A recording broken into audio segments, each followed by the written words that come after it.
কালী পুজোর রাত আমাদের পাড়ার মন্দিরে ঠাকুর মশাই পুজোয় বসার তোড়জোড় করছেন। হঠাৎই লক্ষ্য করলাম রাস্তা দিয়ে ওনারা খুব ব্যস্ত ভাবে কোথায় যেন যাচ্ছেন। আমি ওনাদের ডাক দিলাম, বললুম পুজো কিন্তু এখনো হয়নি, আর কালী পূজার দিন সন্ধ্যের থেকে কেউ মাল খায় না, মাল খায় রাত্রির বেলা। পটা বলল বিচি নাকি পকেটে প্লাস্টিকের গ্লাস ভাঁজ করে নিয়ে ঘুরে বেড়াচ্ছে।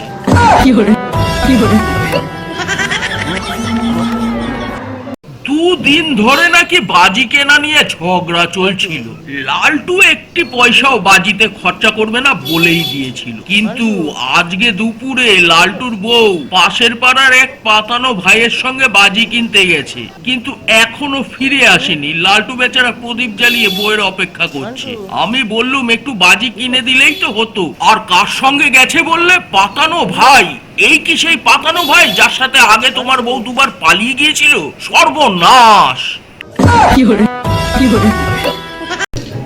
রাত্রির বেলা একটু কালী ঠাকুর দেখতে বেরিয়েছিল।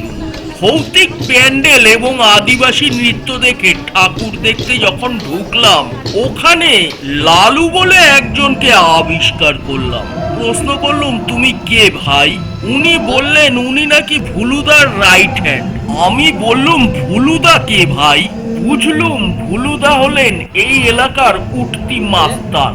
ভুলুদা নাকি ওনার উপর বিশেষ বিশ্বাস করেন, আর ভুলুদাই নাকি রাত্রিরে প্যান্ডেল প্রোটেকশনের দায়িত্ব দিয়েছেন ওনাকে। আমরা যেন কোনো কিছুতে হাত না দিয়ে দিন সেই ব্যাপারে উনি কড়া নির্দেশ দিলেন। আজকে আপনাদের একটি সত্য কথা জানাই, ওনারা কেউই বাজিতে ভয় পান না। বাজি বাজির মতো ফাটে, ওনারা ওনাদের মতো ঘুমান। বাজিতে যদি সত্যিকারের কেউ ভয় পান, সেটি হলো আমাদের পচা। বাইরে বাজি ফাটলেই ঘরের মধ্যে পচার হাত পা কাঁপতে থাকে। আপনারাই ভাবুন, এমন দুর্দণ্ড প্রতাপ পরিবারের কুকুর হয়ে উনি বাজিতে ভয় পাবেন? এর জন্যই আমি ওকে বলদ পচা বলিয়ে ডাকি। আর এইদিকে বিচি কুমার কি আরম্ভ করেছে দেখুন। একজন খালি ইয়ারকি মেরে বলে ফেলেছে বিচির বিয়েতে ছুঁচো বাজি ফাটাবে। বিচি তেলে বেগুনে জ্বলে উঠে গ্যা গ্যা গ্যা আরম্ভ করেছে।